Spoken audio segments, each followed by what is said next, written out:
Before the dust settled in the condemned Creston South train station, one desperate mother thought she was just sweeping away history to pay her rent.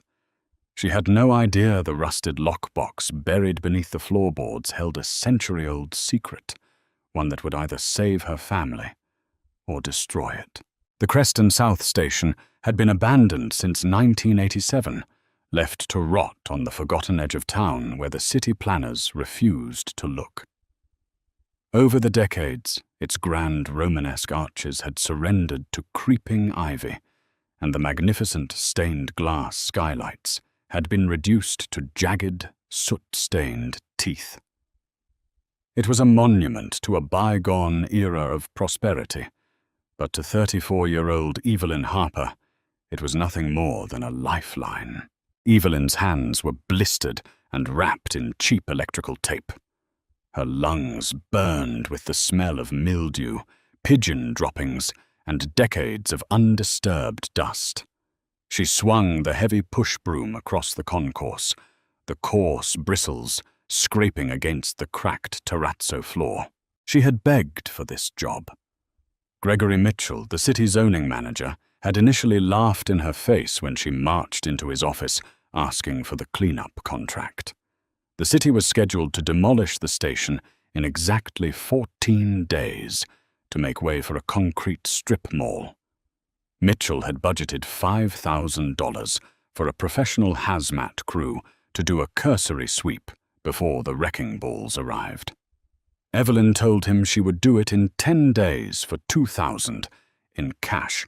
Mitchell, a man whose greed always outweighed his bureaucratic duty, had smirked and handed her a master key and a stack of industrial trash bags. He didn't care about her safety or the structural integrity of the rotting roof above her head. He cared about the $3,000 he was about to pocket. Evelyn didn't care about the danger either. All she cared about was her 8-year-old son, Leo. Leo's asthma had worsened sharply over the humid Midwestern summer, leading to 2 terrifying hospitalizations. The medical bills had piled up on her kitchen counter, forming a towering, insurmountable mountain of white envelopes printed with bold red warnings. Her landlord, Mr. Gable, had taped a final eviction notice to her apartment door 3 days ago. If she didn't have $2,000 by the first of the month, she and Leo would be sleeping in her rusted 2006 Honda Civic. So she swept. She hauled endless bags of debris out to the dumpsters, shivering in the freezing November wind. She ignored the aching protests of her muscles and the sharp sting in her cracked knuckles. By the end of the 7th day, the main concourse was remarkably clear. The massive wooden benches, though scarred, were visible again. The ticket booths stood like empty confessionals in the dim, slanting afternoon light. Evelyn leaned against the handle of her broom, wiping a streak of grimy sweat from her forehead. She was exhausted to her very marrow, but a fierce spark of pride flared in her chest. She was going to make it. She was going to save her boy. She moved toward the back of the station, aiming for the station master's office, a room Mitchell had specifically told her not to bother with because the roof had partially caved in. But Evelyn was thorough, and she didn't want to give Mitchell any excuse to withhold her payment. The door to the office was swollen shut, warped by decades of moisture.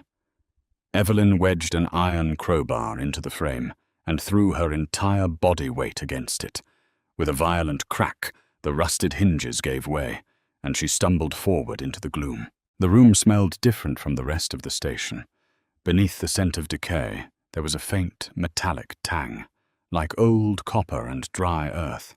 Plaster and rotting wood littered the center of the room where the ceiling had failed, burying a massive solid oak desk.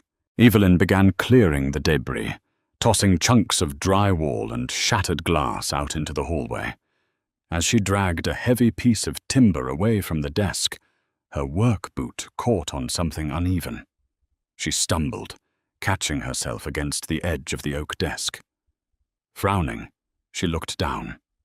The hardwood floorboards beneath the desk were warped, but one board was sitting at an unnatural angle. The nails had been pried up, their rusted heads completely sheared off. Curiosity overrode her exhaustion.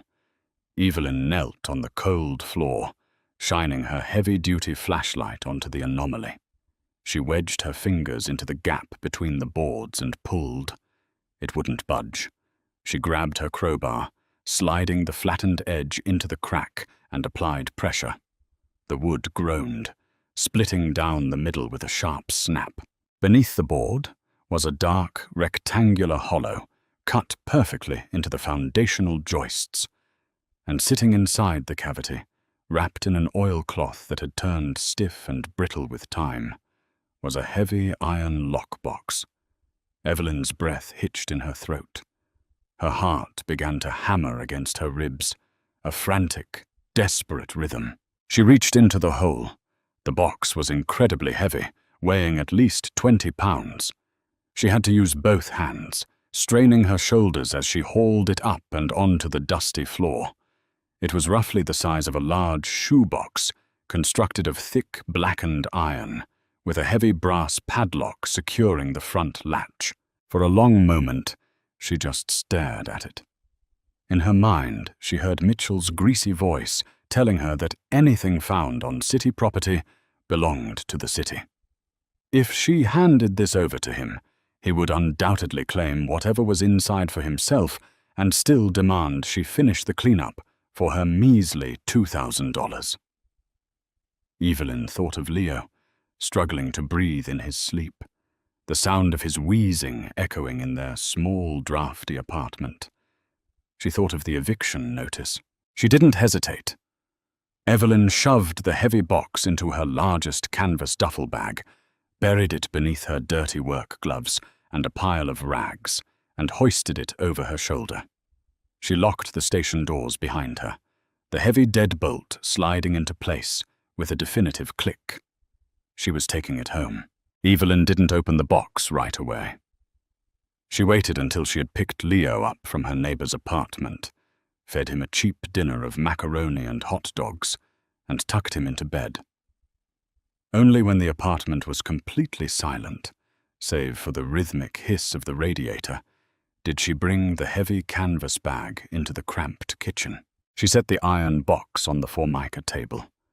Under the harsh glare of the overhead bulb, it looked even more ancient and deeply intimidating. The brass padlock was thick, but the years in the damp station had corroded the inner mechanism. She took a heavy hammer and a flathead screwdriver from her meager toolbox.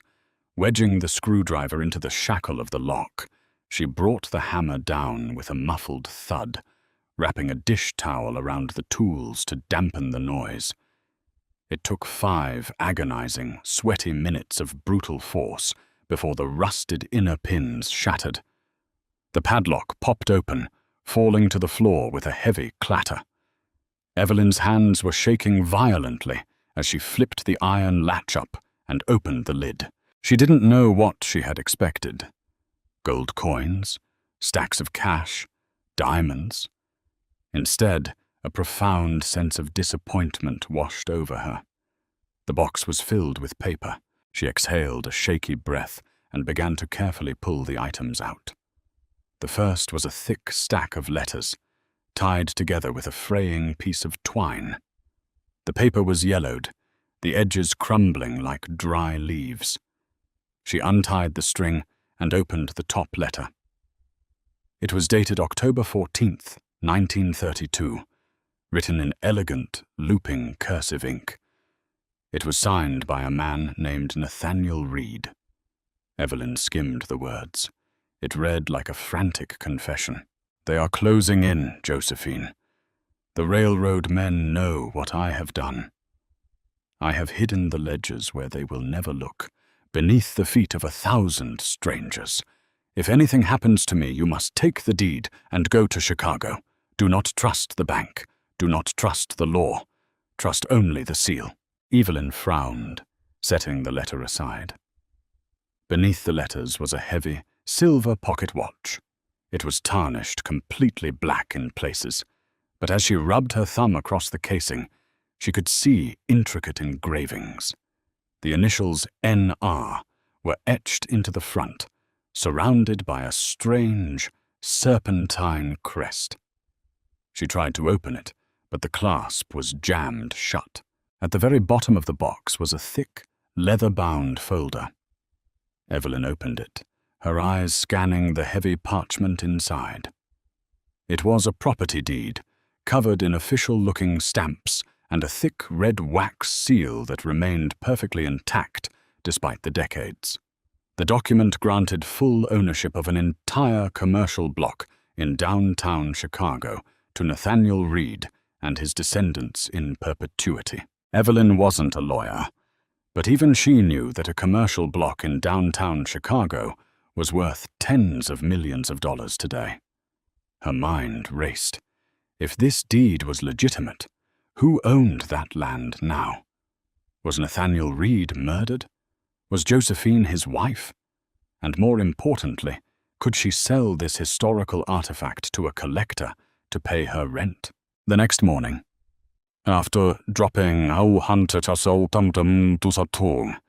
Leo off at school with his inhaler tucked safely into his backpack, Evelyn drove her sputtering Honda to the affluent side of Creston. She parked in front of a high-end antique shop named Finch & Co. Mid-Antiquities. She had wrapped the silver pocket watch in a soft cloth, leaving the deed and the letters locked in the trunk of her car. She needed to test the waters first. The bell above the door chimed softly as she entered. The shop smelled of beeswax polish and expensive cologne. Behind a glass display counter stood Desmond Finch, a tall, impossibly thin man in a tailored tweed suit. His pale eyes flicked over Evelyn's worn jeans and oversized sweater, immediately categorizing her as a nuisance. "May I help you?" he asked, his tone dripping with practiced condescension. "I have something I'd like to get appraised," Evelyn said, keeping her voice steady, despite the flutter in her stomach. She approached the counter and unwrapped the cloth, setting the tarnished silver pocket watch on the glass. Desmond barely glanced at it at first. "Madam, I deal in fine antiquities, not pawn shop trinkets. This is badly tarnished and likely a mass-produced piece from—" He stopped mid-sentence. His eyes had locked onto the serpentine crest surrounding the initials R. The change in his demeanor was terrifyingly instantaneous. The condescension vanished, replaced by a sharp, predatory stillness. He didn't touch the watch. Instead, he leaned closer, his breathing suddenly shallow. "Where did you get this?" Desmond asked, his voice dropping an octave. Evelyn's survival instincts, honed by years of poverty and struggle, flared to life. "It belonged to my grandfather," she lied smoothly. "I found it in his attic." Desmond finally picked it up, slipping a jeweler's loop over his right eye. He turned the watch over in his long, pale fingers. He was trying to act nonchalant, but Evelyn noticed that his hands were trembling slightly. "It's a curious piece," Desmond said, carefully setting the watch back down. He didn't take off the loop. "The silver is of decent quality. I suppose I could offer you $500 for it." $500. It was a quarter of what she needed to save her apartment, but it was an astronomical sum for a broken watch. "I'll have to think about it," Evelyn said, reaching for the watch. Desmond's hand snapped out, his fingers hovering just an inch over hers, blocking her. "Wait," he said quickly. He forced a tight, artificial smile. 500 is an initial estimate. Actually, I am quite fond of this particular style. I will give you $2,000. Cash. Right now." Evelyn stared at him. A man like Desmond Finch didn't give away $2,000 out of charity.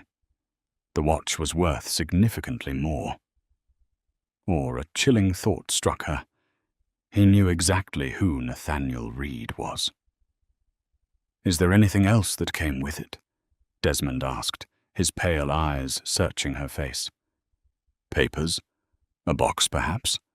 I am a collector of sets. If you have the original packaging or documents, I will write you a check for $5,000 this very second, sight unseen. $5,000. It would pay the rent, pay off the hospital bills, and keep her and Leo safe for months." But Evelyn remembered the desperate scrawl in Nathaniel Reed's letter. "Do not trust the bank. Do not trust the law. Trust only the seal." If Desmond Finch was willing to hand over $5,000 for a dusty box, what was it actually worth? "No," Evelyn said, her voice turning cold. She snatched the watch from the counter and shoved it deep into her coat pocket. "It's just the watch, and it's not for sale anymore." "Madam, please," Desmond said, dropping the polite facade entirely. His face hardened, the skin pulling taut over his cheekbones. "You do not understand what you are holding. Walk out that door, and you are putting yourself in a very dangerous position." "I'm already in a dangerous position," Evelyn shot back, backing away toward the door. "Have a nice day, Mr. Finch." She turned and bolted out of the shop, the bell chiming frantically behind her. She practically jogged to her car, her hands shaking so badly she dropped her keys twice before finally unlocking the door. She slid into the driver's seat and locked the doors, her heart hammering in her throat. As she pulled away from the curb, she glanced in her rearview mirror. Desmond Finch was standing on the sidewalk outside his shop, watching her drive away. He was holding a cell phone to his ear. Evelyn drove for 20 minutes, taking a winding, erratic route through the suburbs to ensure she wasn't being followed. Only when she was certain she was alone did she pull into the cracked asphalt parking lot of her apartment complex. She killed the engine and rested her forehead against the steering wheel, trying to steady her breathing. She had been foolish. She should have taken the $5,000. She should have taken the money and run. But the deed to the Chicago block burned in her mind. It was a ticket to a life where Leo never had to suffer in a drafty apartment again. Evelyn grabbed her purse and stepped out of the car. As she walked toward the stairwell of her building, a sleek black sedan with heavily tinted windows pulled into the parking lot. It didn't park in a space. It rolled slowly down the aisle, the tires crunching against the gravel, and idled to a stop directly behind Evelyn's Honda Civic, boxing it in. Evelyn froze on the bottom step. The driver's side door of the sedan clicked open, and a man in a dark overcoat stepped out into the freezing November air. He didn't look at her car. He looked directly at Evelyn. "Mrs. Harper," the man called out, his voice smooth and heavily accented. "We need to talk about what you found in the Creston South Station." Evelyn's grip tightened on the worn strap of her purse. The man in the dark overcoat possessed a chilling, unnatural stillness. He didn't look like a common thug. His suit was tailored from expensive wool. His shoes were polished to a mirror shine, and his posture screamed corporate authority.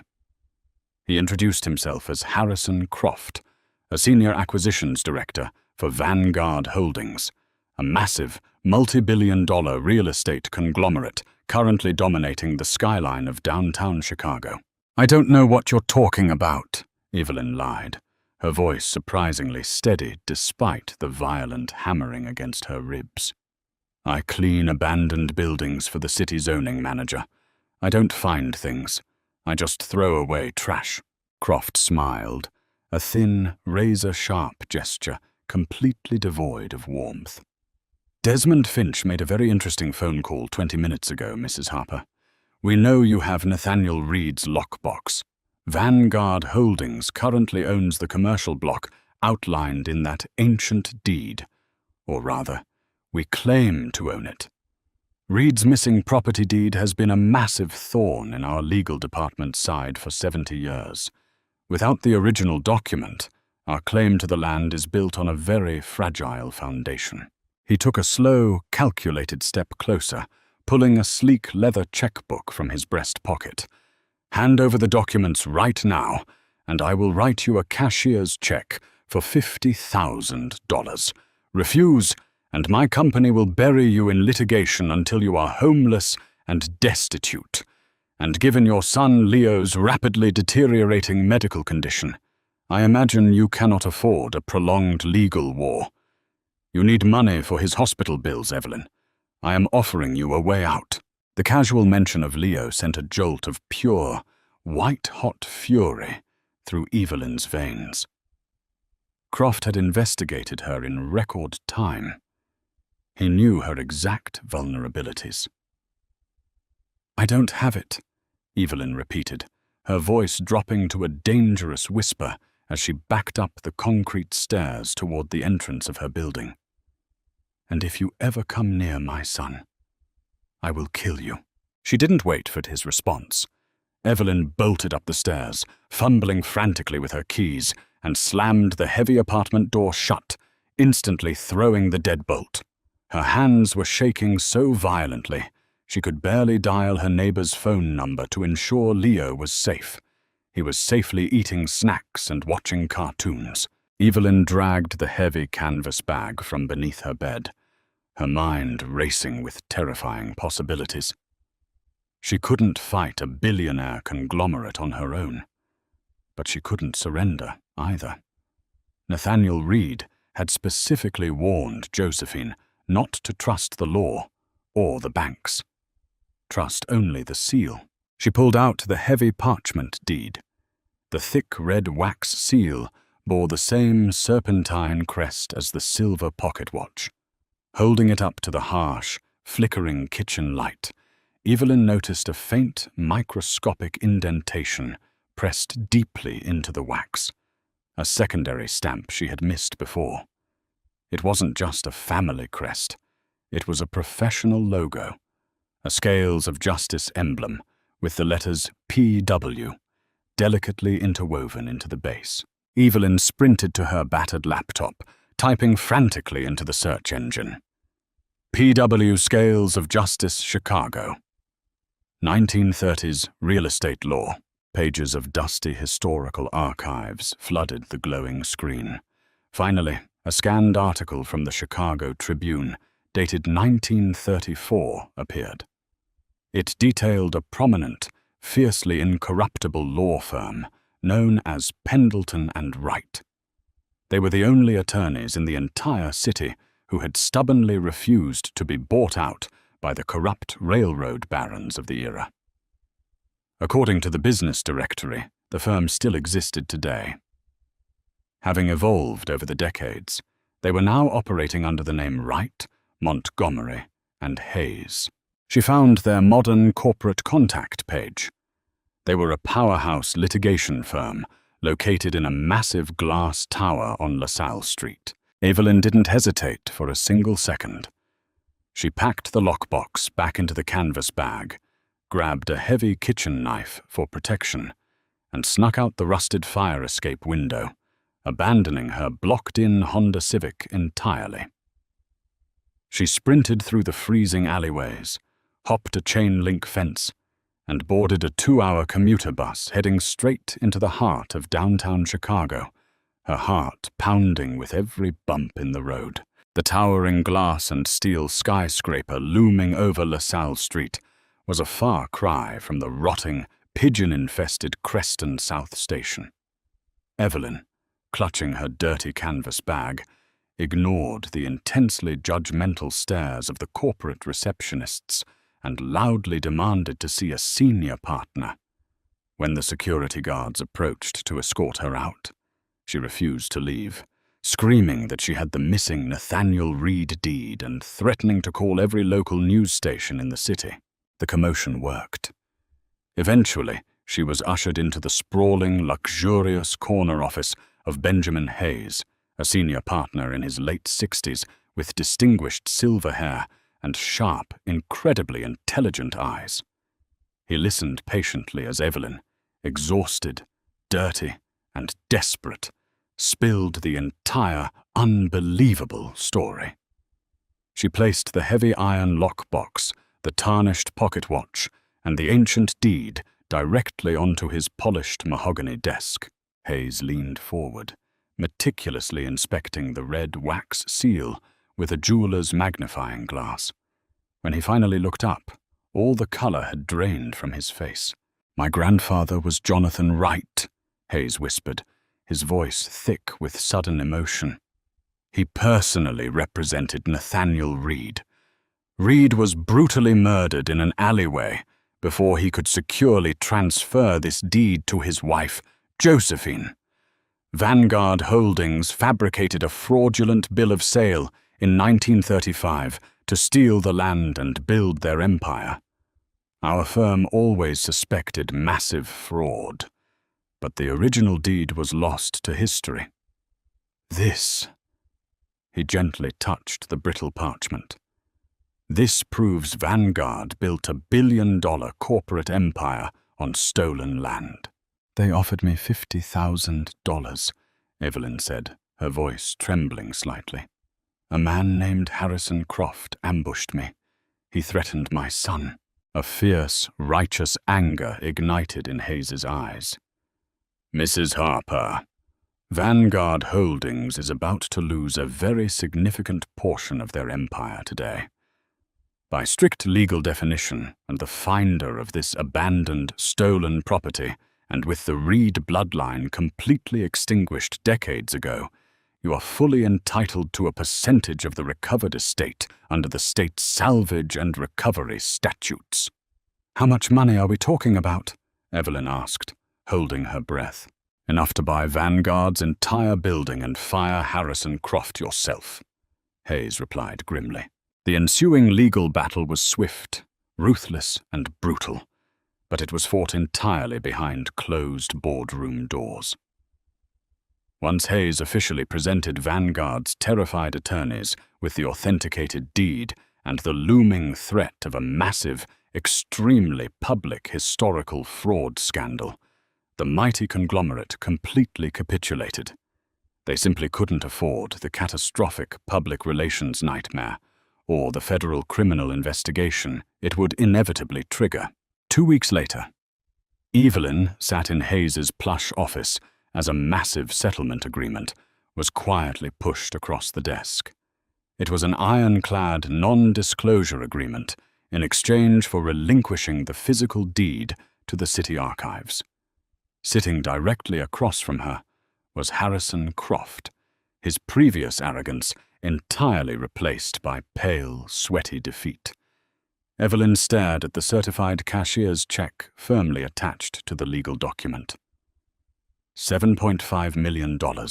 Tears spilled down her cheeks, washing away weeks of grime, terrifying fear, and bone-deep exhaustion.